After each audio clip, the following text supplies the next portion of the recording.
God's house and mansions.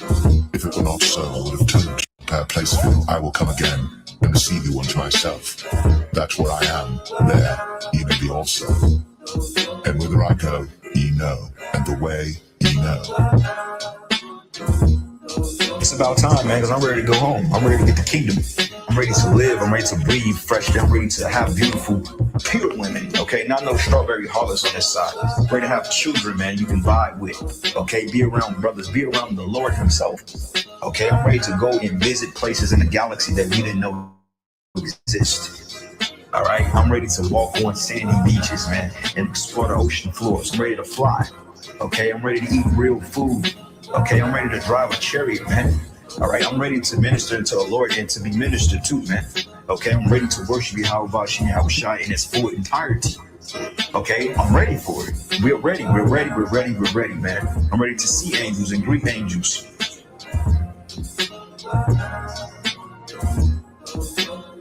But as it is written, eye hath not seen, nor ear heard, neither have entered into the heart of man the things which God hath prepared for them that love him. But God hath revealed them unto us by his Spirit. But as it is written, eye hath not seen, nor ear heard, neither have entered into the heart of man the things which God hath prepared for them that love him. But God hath revealed them unto us by his Spirit.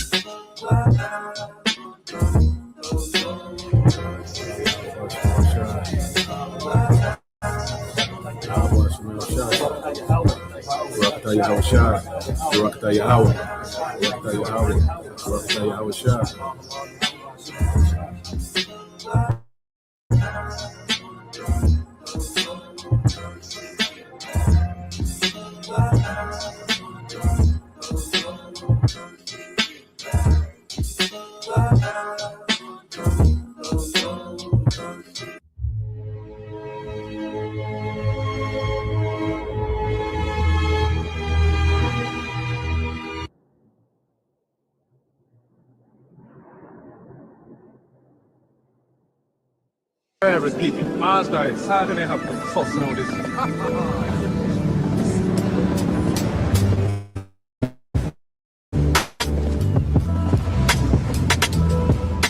The Spirit itself beareth witness with our spirit that we are the children of God. And if children, then heirs, heirs of God, and joint heirs with God. If so be that we suffer with him, that we may be also glorified together. For I reckon that the sufferings of this present time are not worthy to be compared with the glory which shall be revealed in us. For the earnest expectation of the creature waited for the manifestation of the sons of God. For the creature was made subject to vanity, not willingly, but by reason of him who hath subjected the same, in hope, because the creature itself also shall be delivered from the bondage of corruption into the glorious liberty of the children of God. For we know that the whole creation groaneth and travaileth in pain together until now. And not only they, but ourselves also, which have the first fruits within ourselves, wait to the redemption of our body.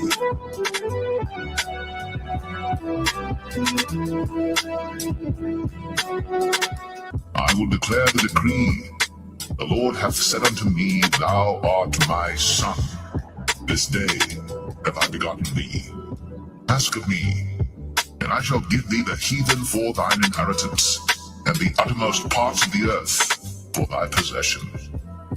Thou shalt break them with a rod of iron. Thou shalt dash them in pieces like a potter's vessel.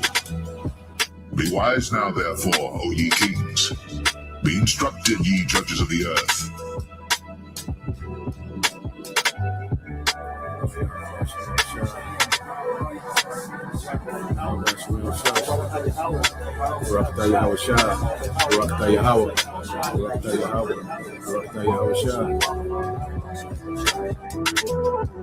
Repeating Mazda is how do they have to fuss all this?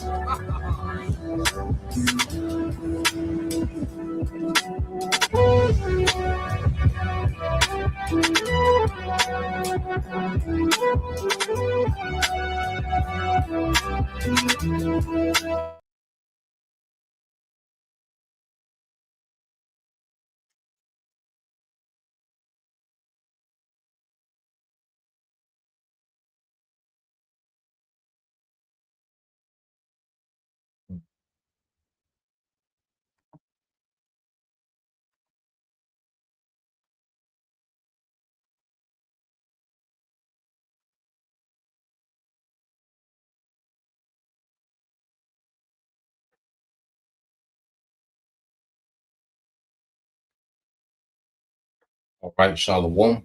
First and foremost, I would like to give all praise and glory unto Yahweh by Hashem, Yahweh Shah by Hashem, Makakodash, and double honors unto the apostles and the elders of GMS who rule well, teach well, being great examples to us younger brothers.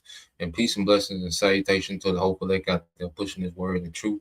And then sincerity across the four winds in the name of Yahweh by Hashem, Yahweh Shah by Hashem, Makakodash.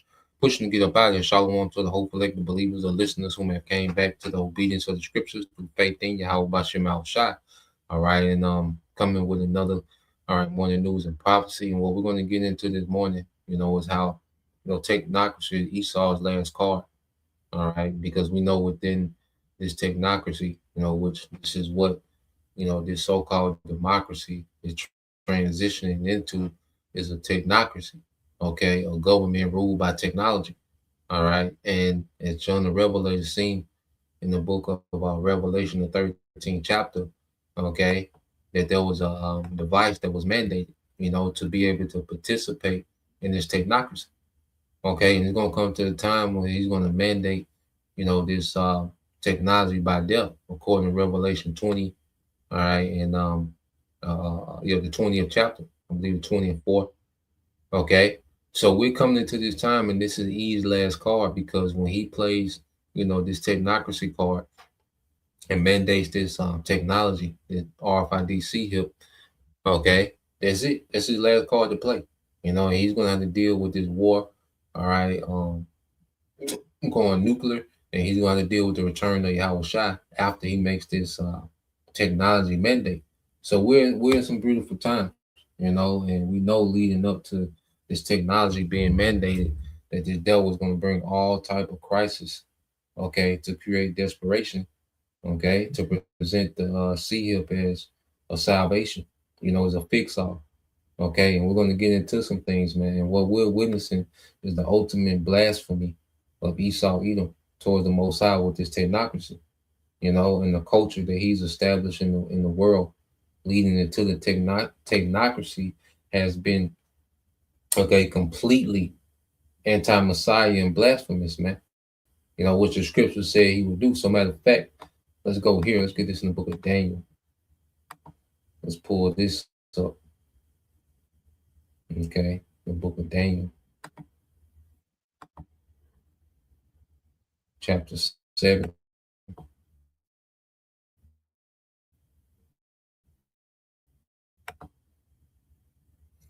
All right, this is the book of Daniel.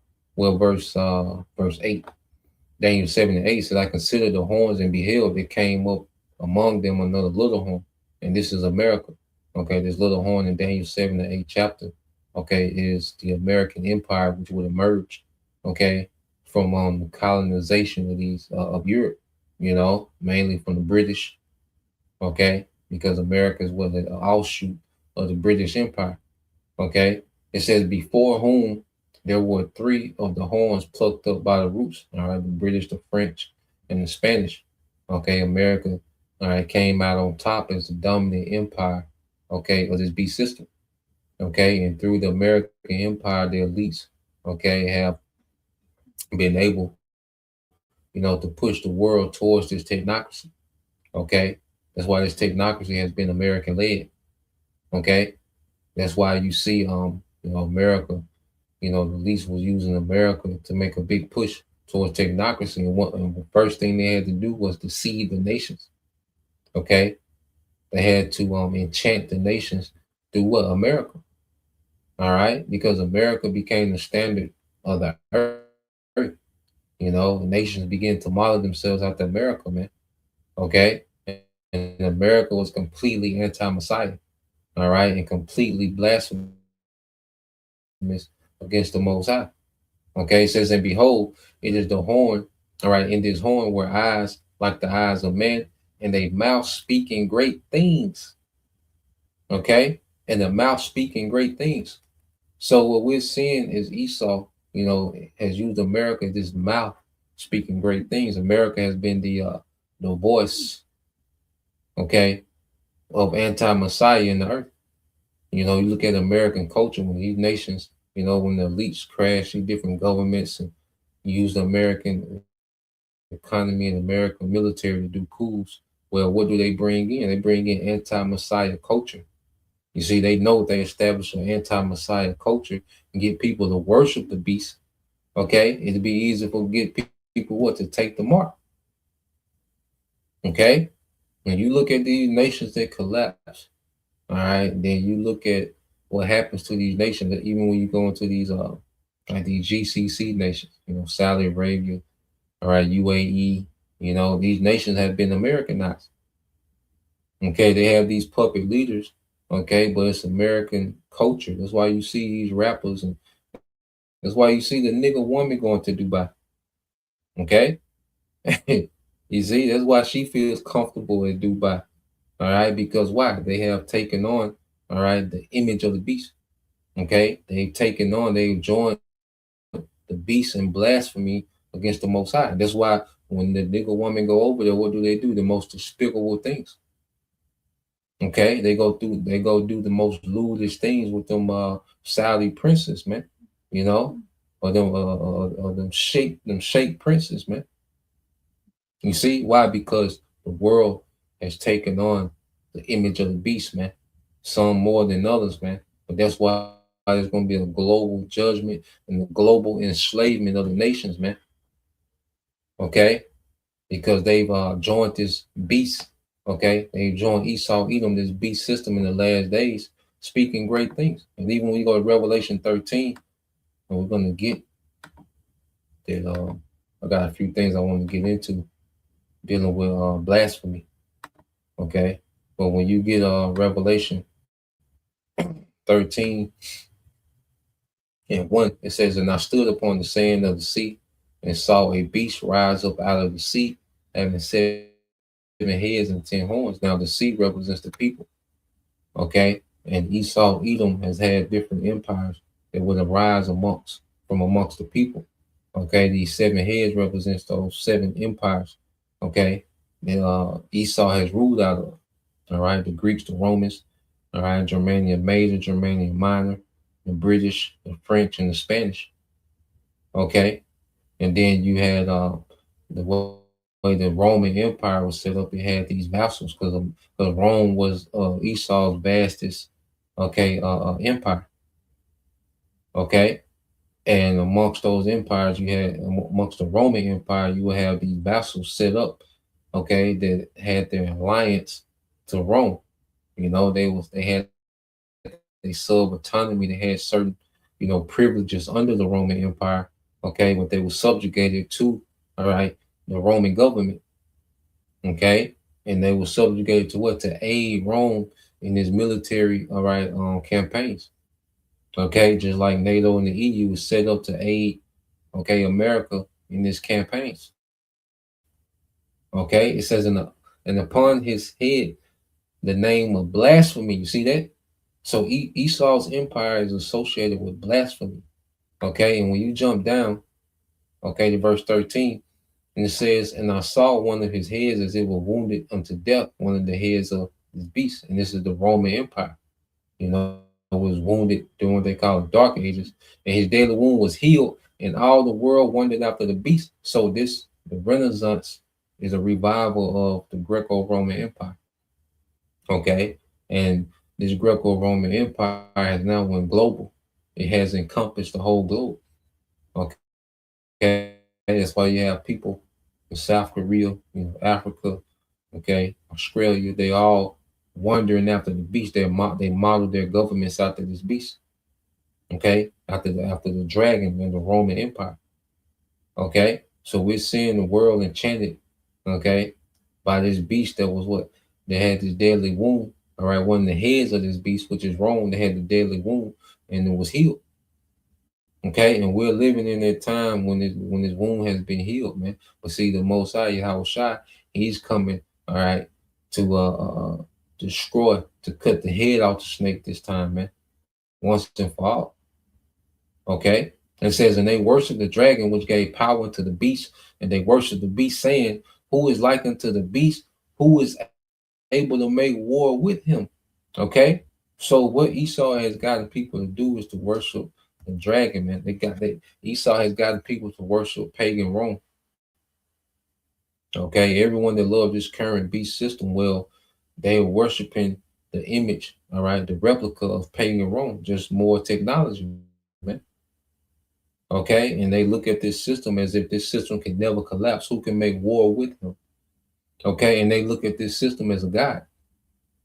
You know, people look at this system as a god. That's why you have this concept called trust the science. That's you trusting Esau. That's you trusting this beast system, man. Okay, as if Esau has it all figured out, as if he's all powerful, man. When you have crisis in the world, what do people look to? They look to Esau to fix it. Okay, that's why even with the demic was a prelude to the chip. Okay, because when you had this global, this planned event, okay, of the C-19, well, the world looked to Esau and his science. Okay, there wasn't no great revival. There wasn't no mass call to fast and pray. And no, they looked to Esau. Everybody lined up for the hit me. They lined up for the juice. Okay, because why? Most of the world worship the beast. Okay, and they're primed to take this seal. Okay, and the devil, he's getting ready to bring crisis. Okay, to create desperation. Okay, and he's already rolling out the infrastructure, man. Now it's just okay. When is this nigga gonna bring the crisis? Okay. Now verse 6 it says, and he opened his mouth in blasphemy against the Most High, to blaspheme his name. Okay, which God and Jesus is not his name. Okay, there's blasphemy. The Heavenly Father has a proper name, Yahweh, and the Son has a proper name, Yahweh Shai. Okay, then to give the Son of the Most High, okay, a Greek, English, all right, transliteration of a Greek name, that's blasphemy, man. Okay, it says in his tabernacle, and them that dwell in heaven, the angels, okay, and the people, because we represent the Lord's tabernacle, man. Okay, with this man calling, himself us, it's blasphemy, man. Okay, Edomite saying that they're all right, the chosen people. You see, that's blasphemy, man. So when you go into, let's get this word blasphemy real quick. All right, let's go here. And let's get this word.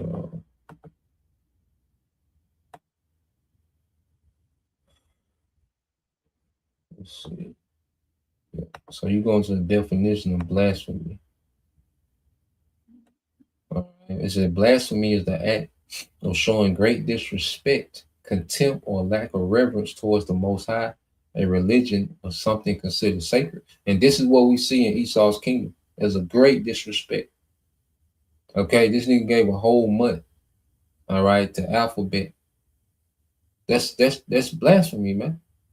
Okay, you go into the scriptures, it's clear how the Most High feels about their behavior.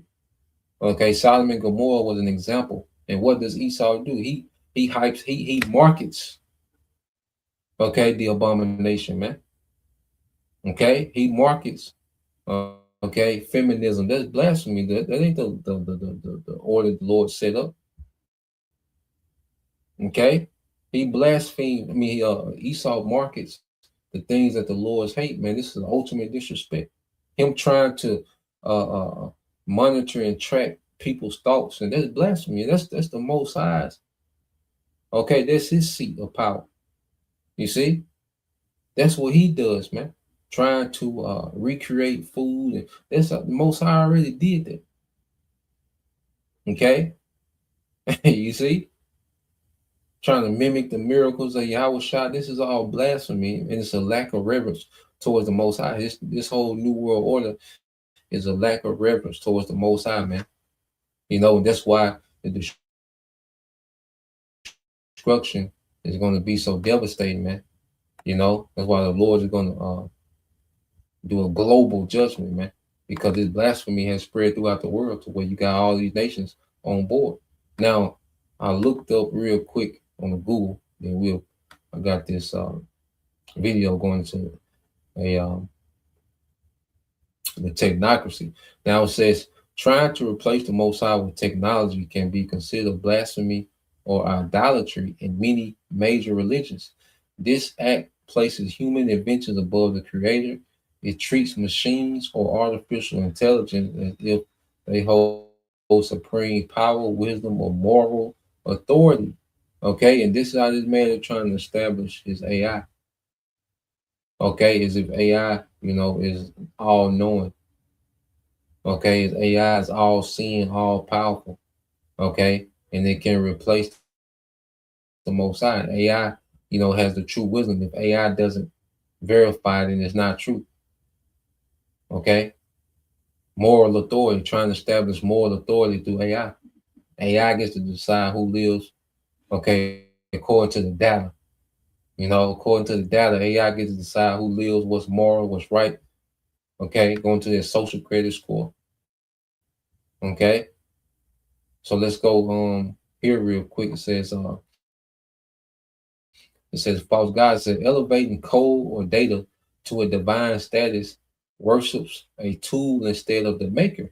Human pride, believing tech can fix all human flaws, shows dangerous pride, man.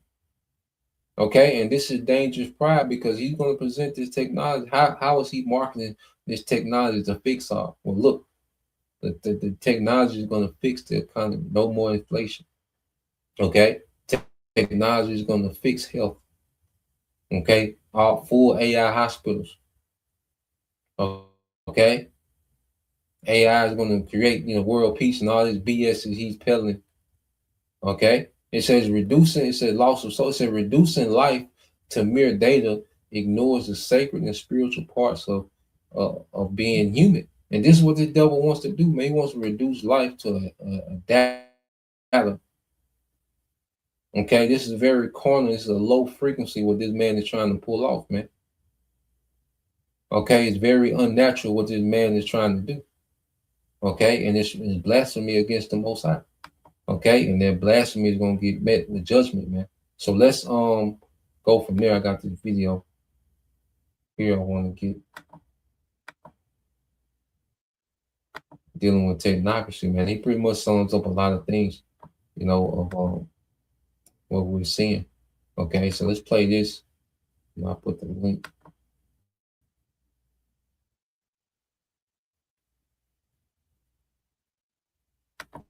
What if the real agenda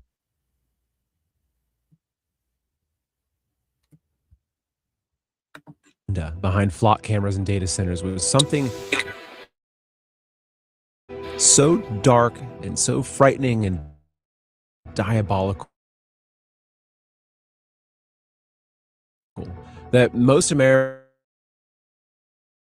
would just write it off tinfoil conspiracy or a story 80s sci-fi? Overnight, these issues have become hotly. Now, has this happened because the general public is suddenly aware of the tech? Unfortunately not. I think the reason's much simpler.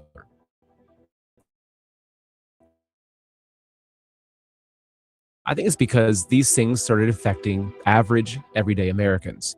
The middle-class family living in the suburbs of Clay realized that their electric bill was going up month after month. 15% more, 50% more, 140% giant data centers. The grandparents living in a small rural town in Texas that started to notice the chorus of frogs and crickets was now filled with something else. This mechanical, unsettling hum of the new dippers that sold 200 acres for 7 figures What they didn't realize, though, was that multi-million-dollar sale wasn't just for that Smith's family's land. The sale was also for the nighttime peace of the entire community. And so once it started, out of nowhere, crowds were showing up at city council planning meetings to oppose new data center construction. But then you have the flock overnight at their local playground had some strange things about it. It was looking right at the playground, at the kids playing, and that got them asking questions. Sam was pulled over at gunpoint by a squad of 7 officers because he'd supposedly stolen the car that he was driving. Never mind that he'd bought it 2 years ago and that he had a copy of the title with his name on it, and the glove incorrectly identified his vehicle as stolen. So that got him asking questions. And now Tiffany thought she'd finally rid herself of this abusive relationship with her ex-husband.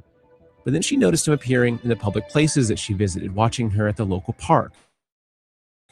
While she couldn't make sense of it, until one morning she saw a local news headline on Facebook. Her ex-husband was the people that he was stalking. It made her sick to her stomach, and then she started asking questions. So the names in these stories are just placeholders, but these stories are real, and there's a lot of them. Data centers and flock cameras have made national headlines because enough Americans started speaking out about how this technology was negatively affecting their lives. They started asking. But there's one question very few have thought to ask. Why the sudden push for data centers and flock cameras in the first place? Why the executive orders designed to make data centers as untouchable as possible by the will of the people? Why the massive taxpayer-funded contracts with a multi-billion-dollar surveillance company whose entire business model was built on surveilling every single American in the country? Well, getting the correct answers starts with asking the correct questions. But the answer to this question is extremely complex. It spans nearly 100 years and involves some of the most wealthy and powerful people in the world. So in this show, I'm going to do my best to explain that why in the simplest and most honest way that I can. Now, I don't disagree with my answer, and that's fine. But you might be frightened by it, and I'd say that's actually a pretty healthy first step. Just let your next step be learning to channel fear into something that can stop this plan and into making yourself and your family more resilient and better protected from it. Okay, buckle up. Welcome to Man in America, a voice of reason in a world gone mad. I'm your host, Seth Holhouse.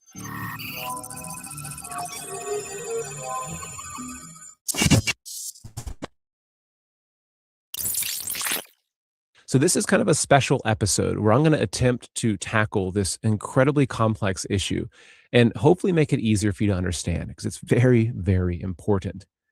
The answer to our question of why this sudden acceleration starts with one word: technocracy. What's that? Well, let's try to make it simple. Technocracy is a system of governance where society is run by engineers, scientists, and tech experts, not by the people or their representatives.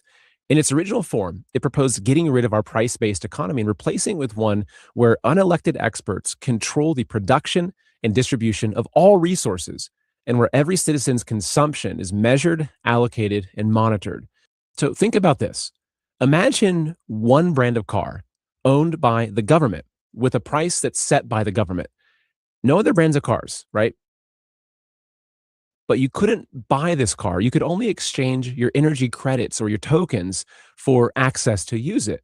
Now imagine that same scenario for homes, tools, food, clothes, medicine. Do you really own that movie you bought on Apple TV?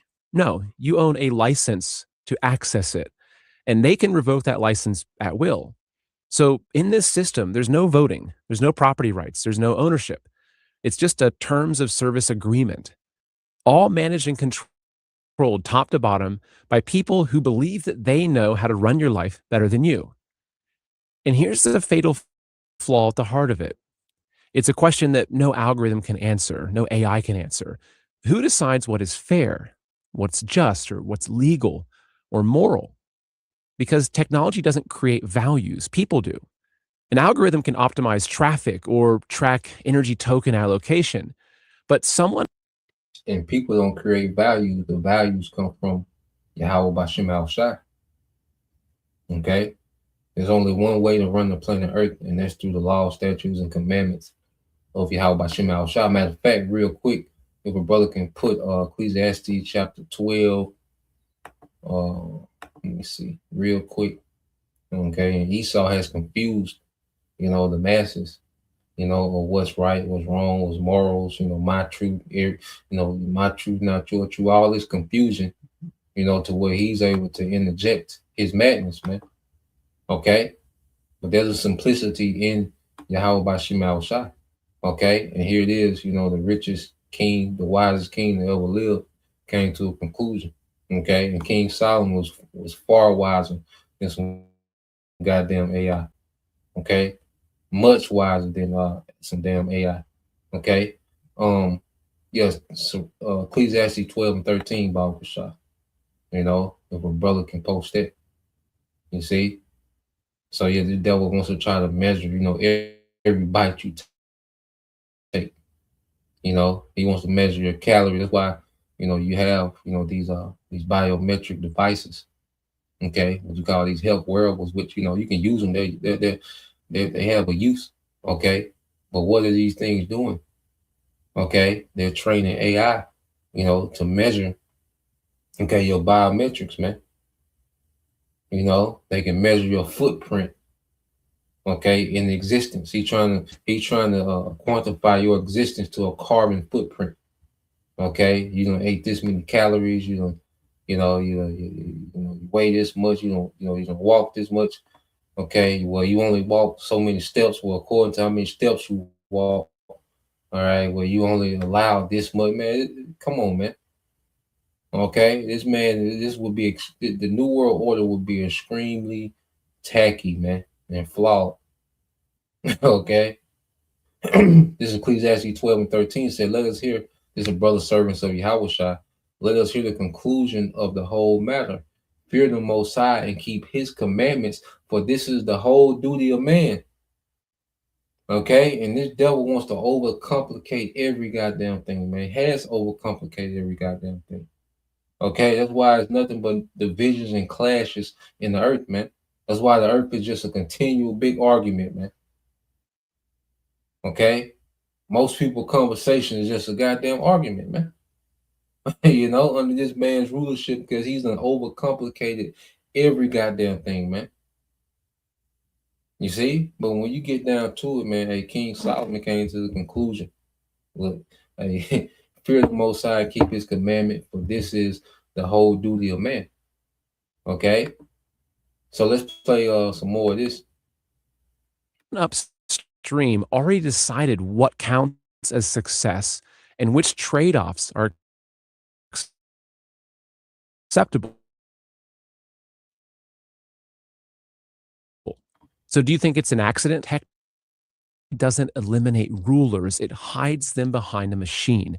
It allows them to decide what is moral for the entire nation.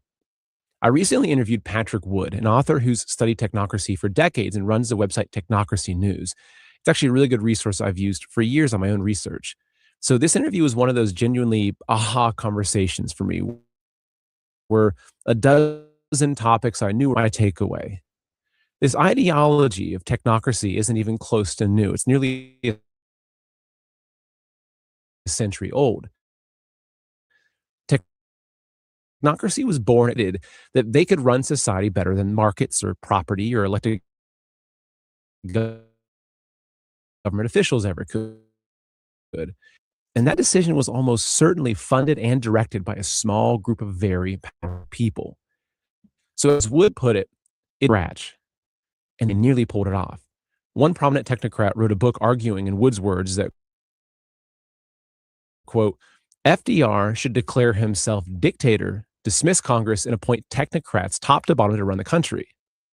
So they even drafted an org chart for governing North America with a continental director at the top, not a president, a director. Now I have to ask, and just being honest, like, could this be a role that they'd want Trump or Vance to fill?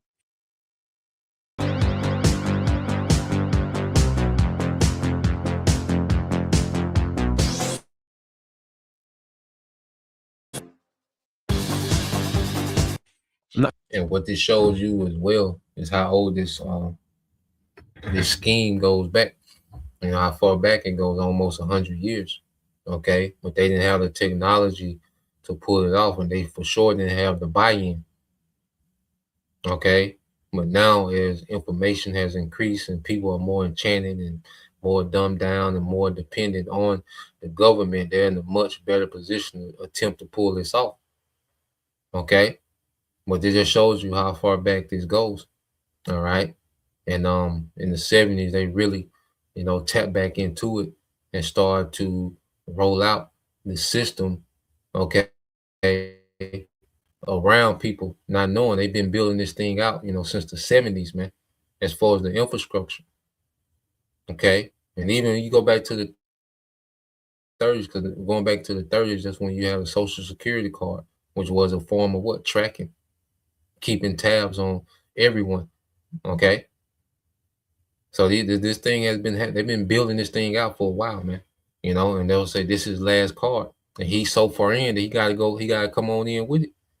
He's invested everything into it. He got to come on with it. Sure, I'm not accusing anyone. I'm just asking a sober question. They also drew a map. The 1934 Technocracy study course shows what they called the North American Technate. It's a single managed territory combining the United States, Canada, Greenland, Mexico, Central America, and the northern tip of South America, including Venezuela. Now, think about which territories have suddenly been in the headlines since January 2025. Greenland, Canada, Panama, Venezuela. And one footnote that might be worth bookmarking: Elon Musk's grandfather was a leader of the technocracy movement in Canada. Now, FDR declined the dictatorship, right? So Americans got wind of the plan, and as Wood put it, they basically ran him out of town. But the idea didn't die. In 1973, Zbigniew Brzezinski and David Rockefeller founded the Trilateral Commission. Yeah, so in 73, when they had the Trilateral Commission, this is when they started to onboard these nations, all right, economically. Okay, this is when they started to interconnect, all right, these nations economically. Because what did you have? You had the petrodollar that came about in 71. Okay, was created a global demand for the petrodollar, and through the petrodollar, they've been able to gather all these nations into this economic system. Okay, this international economic system through the IMF, the International Monetary Fund. Okay, which gave out these loans to nations. Okay, put these nations in debt. Okay, and once you was in debt, you was locked into this international banking system. You see, and now this international banking system is getting ready to go digital. Okay, now you had a few nations that operated on the outside of it. Iran and North Korea, was the two biggest outcasts. And Russia, all right, it plays a role on the global market, but then it also has been an outcast. It has a market to where it can operate, without the international bankers. Okay. Now China is out of Russia, China and Iran. China is the most one that's intertwined. Their economy is the most intertwined with the global market. Okay, but they're able to lean on Iran, and Russia to operate outside the dollar. Okay, along with North Korea. You see, and that's why you see these certain alliances being forged. Okay, and it's interesting, how the Lord got them, fighting as they're entering into this new world order, man. Okay, but you look at these niggas, man. Look at Esau, man. God damn, But yeah, the Trilateral Commission, was really when these devils started to onboard these nations economically into this global system. Okay, so let's play some more. To create a new international economic order. There was only ever one new economic system on the shelf. Brzezinski even named the destination coming, calling it a technotronic era, arriving roughly 50 years out. So 50 years out from 1973. Do the math on that one. Now, what's that destination look like? So here is a direct quote from Brzezinski in his book, Between Two Ages, America's Role in the Technotronic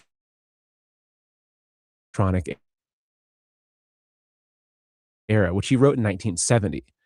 The Technotronic era involves the gradual appearance of a more society would be dominated by an elite unrestrained by traditional values. Soon it will be possible to assert almost continuous surveillance over every citizen and maintain up-to-date complete files containing even the most personal information about the citizen. These files will be subject to the instantaneous retrieval by the authorities. He wrote that around 56 years ago. So is that plan still active? Right? How has it evolved if it is? Well, here's where we enter Silicon Valley. Here's the uncomfortable truth. A very large portion of the modern technology in our society was not created by private companies led by these genius billionaire entrepreneurs. It was created by private companies acting as fronts for the DoD, the military, and the intelligence agencies. So in various ways, these, quote, private companies were created, funded, and run by our own government that controlled them tightly. The internet itself was invented by the Defense Advanced Research Projects Agency, which is DARPA, right? So DARPA basically created the internet. The first version was called ARPANET. Google's search engine was funded by DARPA and NASA while it was still a Stanford research project. Now, guess who is the grandson of one of the founders of DARPA? Okay, Jeff Bezos. Okay, the owner of Amazon, the so-called owner of Amazon. All right, because these major corporations, okay, are nothing but government entities. Okay, you know, but they're disguised as these private entities because private entities have more reach. Where the government has restrictions, private entity has more leeway. Okay, so these things are no coincidence, and we went over these things, a few times before. How these private companies, okay, have nothing but government entities disguised as private companies, and they're building out technocracy. Okay, they make these they make these government entities, these private companies, to make it more acceptable to the people, so people become more familiar, okay, with these companies, man. And see, you get used to Amazon and you get used to the convenience, but not knowing pretty soon it's the only way you're going to get things. Okay, they're going to do away with all this going to the grocery store and 2-3 times a week and all. No, you're going to be subjugated to delivery systems. Okay, so people have gotten so used to Amazon. All right, but this is nothing but conditioning for the beast system. You see, people have got used to interacting with people through social media, and that's going to be their way of interacting going forward, man. That's why, you have a society that was called socially awkward, to where it's awkward for people to socialize in real time.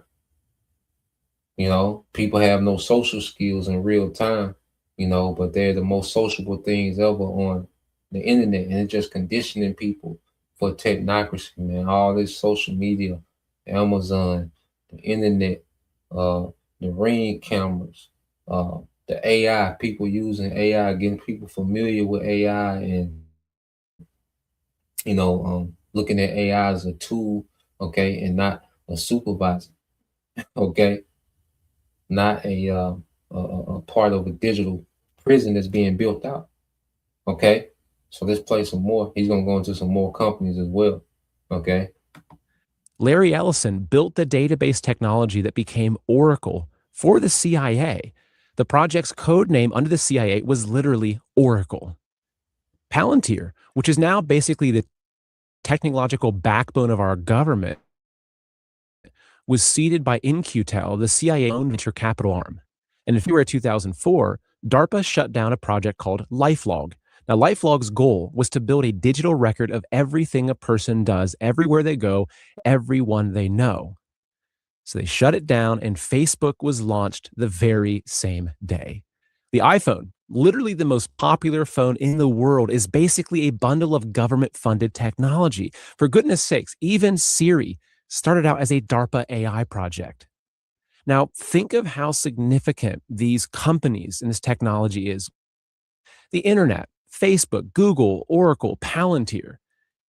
Isn't it strange that all these companies at the very beginning were funded by either the CIA, DARPA, or NASA? Yet we're all made to believe that they were this magical creation of some college tech genius dorm room that's now turned into a billionaire. Now, why does this government and private company arrangement matter to us? Because the government is bound by the Constitution. It cannot legally build a dossier on every American, track their records, read their communications, or map their relationships. Like Congress would never approve it. The courts would strike it down. But a private company can do all of that. And not just that, we hand over the data voluntarily, one terms of service agreement at a time, because the controllers knew that the Constitution would get in the way of them building a digital control grid for American citizens. So they did it through private companies and universities instead. It's like a wolf slipping on the sheep's clothing and turning back to the flock and saying, "Don't worry, I won't harm you. I'm a sheep." Now, I want to be careful because I'm recording this show on that very technology, and you're probably watching it on a phone or a laptop. So if the technology, though, if it wasn't beneficial, it would never be adopted. So it had to be beneficial and help us. So with it, we can video call our family across the globe. I can write an article or publish a show that reaches thousands and thousands of people within a few days. So of course, the technology has added real benefits to our lives. I'm not here to argue that, but the benefits don't change something's fundamental nature. And that is this, that much of this infrastructure was built from the very beginning for one central purpose: to push technology into every corner of American life that could one day be used to monitor, predict, and control an entire population, to build a digital prison for a nation's own citizens. And for decades, that's all it was. It's just infrastructure, quietly accumulating, and not just in America, around the world. So, what changed recently? Well, Wood used an analogy in our conversation that really stuck with me. Let's say you're driving down a street that you've driven 100 times, and one day there's this multi story building that's suddenly shooting up out of the ground. Well, where'd it come from? But you know how construction works. That building represents years of invisible work: permits, engineering, architecture, investors. But by the time you see the steel going up, the plan for that building is already potentially many years old. So Patrick said, quote, "There's been a slow building of all the necessary elements, and all of a sudden technocracy is being erected on us." Patrick Wood watched what happened around Trump's second term through that lens. The same Silicon Valley billionaires who spent years censoring and attacking conservatives, attacking you and I, they suddenly pivoted hard. Secret fundraising dinners, hundreds of millions in donations, front row seats at the inauguration. And on literally the first full day of the new administration, there was President Trump on stage with Sam Altman from OpenAI and Larry Ellison from Oracle announcing Project Stargate, a $500 billion data center build out. Now, Wood doesn't see these men as individuals who just happened to change their minds. He said they operated as a pack of wolves, perhaps. They were predatory. So it wasn't just Musk and Doge. It was David Sachs as AI czar, Howard Lutnick at Commerce, and a bench of PayPal Mafia alumni threaded throughout the entire administration. So these men have no political home. They attach themselves to whoever will let them build. And in Wood's blunt assessment, Trump has, quote, emerged now as the technocrat in chief. Now, I'm going to give you a concrete example of how this pack operates. Let's look at what happened with digital currency. So Trump signed an executive order banning the Federal Reserve from pursuing a central bank digital currency, and everyone cheered. Finally, someone stopped the CBC. Except that's not what really happened. What actually happened is that the Fed was just shoved aside and a privatized digital currency system was erected in its place, controlled not by a public institution with at least some nominal accountability, but by a handful of private hands. Whose private hands? Well, let's follow the names. Tether, the largest stable coin on the planet, keeps its billions in the treasury reserves at Cantor Fitzgerald, the firm that Howard Lutnick ran until he became Trump's commerce secretary. His sons now run it. Circle, the second largest, has its reserves managed by BlackRock, run by Larry Fink. And BlackRock is a tool, an entity of the Rothschilds. Okay, so Trump fully handed over, you see, a digital currency to the Rothschilds, man. Okay, Trump fully handed America over to the technocrats. Okay, you are in the hands of the technocrats. Okay, Trump is just a guy, and that's why you look at Trump and he's just saying anything because he's just a distraction at this point. Okay, he's already signed and did everything that he needs to do. Okay, to transition the democracy to technocracy, man. Okay, Doge just came in and did what it needed to do, remove certain, bureaucracies that would block, all right, AI. Okay, got all the data, gave it to Palantir. Okay, it's already been handed over. Okay, Trump has already handed over. Okay, you Americans to technocracy, man. You see, so everything else he's doing, he's just a distraction, man. Okay, because he gained this war. He's not running this war, man. He don't know what the hell to do in the war. Okay, you see, that's why you see, you want to know what's going on with the war. The last person you should listen to is Trump. Okay, because prophecy is taking over. You see, and along with this war, as this war escalate, what do you have? This technocracy escalates, man. Okay, so let's play a little more. Guy who promises that everything will be tokenized. And then World Liberty Financial, which is the Trump's own crypto venture, now issues its own stablecoin under this very law that the administration signed. So the digital dollar wasn't stopped, it was privatized, and the men who privatized it kept the keys. And this new financial plumbing exists to enable the real prize. Law firm owner, if you feel like your team is dropping the ball, it's usually not an effort problem. It's a workflow problem. New matter. Tokenization. So Larry Fink, the head of BlackRock, said it openly. He said, anything that can be tokenized will be tokenized. But what's that mean, though? What's tokenization? Here's a simple version. During the interview with Wood, I held up this 10-ounce bar of silver, right? So yeah, he goes on into it some more. You can watch the rest of it. I put it in the link. Put the link in the box. But let's go here. Let's get this in the book of Proverbs. Okay. Because this is the last card Esau has, and he's all in. He's too far in. So he has to come on with, these crises, okay, to make this technocracy seem reasonable, to make it seem as if this is the only solution. Okay. And that's what this devil is gearing up to do. Okay. He's been pump faking, but eventually gonna come on with something, man. He's been, we thought the Hunter virus was gonna be, the thing. Then it was the Ebola, then it was the gas shortages. We thought that, but eventually gonna have to come on with something, man. The devil, pump faking, and then that's another tactic too. The devil wants to lure people to sleep because he throws things out there to see what the reaction gonna be. Because as soon as he came with the Hunter virus, people already say, "Uh-oh, pandemic 2.0." Okay, he came with he was pushing the gas shortages. People, instantly, uh-oh, pandemic 2.0, the same thing. Uh-oh, looking like, you see. So eventually, you're gonna have to come with it. He's just gonna have to say, F it and just roll with it, man. And just come on with the crisis. Okay, allow this thing to get out of hand, especially in America. Okay, and then pop up with this solution of technocracy, man. That's his last card. Okay, it goes because it's going downhill now, but it's just going to accelerate downhill. When he plays that last card, the technocracy, by mandating this technology, man. Proverbs 5:21 in the NLT, it said, "For the Lord sees clearly what a man does, examining every path he takes."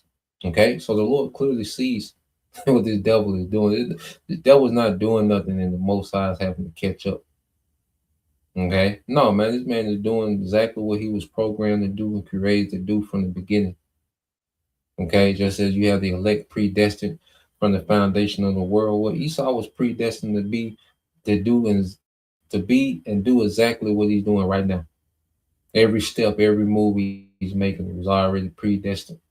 Okay, and he loses. Okay, Verse 22 says, the evil man is held captive by his own sins. They are a rope that catch and hold him, man. Yeah, so Esau has entangled himself in his own wickedness, man. Okay? He's so deep into this thing and so entangled into this thing, man. He can't get out of it, man. He just got to keep carrying through. You know, he just got to try to carry this thing out, man, because he's so entangled into it. Okay? He's entangled his own wickedness, man. You know, and the only thing left, the Lord got it to where all he can do is fulfill his last few moves of prophecy, and he's out of here, man. Verse 23 says he would die for lack of self-control. Okay, because when this devil got hold to this technology, man, he couldn't help but try to be the Most High, to try to replace the Most High, because that's the ambition that's already in him. Okay, and the Lord built that ambition in Esau so he would lose. Okay, you know, Esau giving this devil this access to this wealth, you know, this system where he's able to print wealth, you know, through the petrodollar. Okay, then this technology with the AI. Okay, he's able to automate it, you know, the cameras, the satellites. He knew that all this would lead to Esau destroying his goddamn self, man, and trying to be the Most High, which is complete blasphemy, which is going to be judged harshly, okay, in the days to come. It says he will be lost because of his great foolishness, man. You know, and as we see the devil, as we really look at the devil trying to roll this thing out and really what he's trying to do, it seems more and more foolish, man. Okay, but he has no choice but to try, you know, to carry this thing out, man.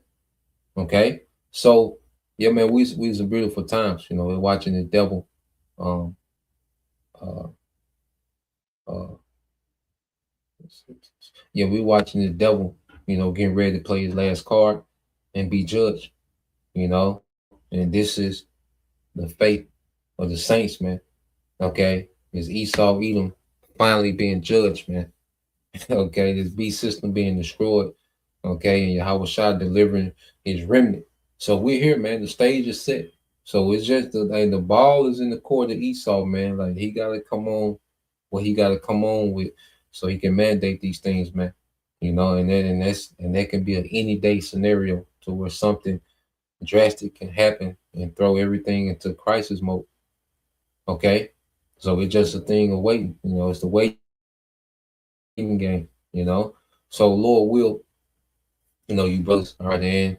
You few sisters edified once again. I want to give all praise and glory unto Yahweh by Hashem, Yahweh by Hashem, Makakwadash, and double honors unto the apostles and the elders of GMS who rule well, teach well, being great examples towards younger brothers, and peace and blessing salutations to the hopeful. Shalom.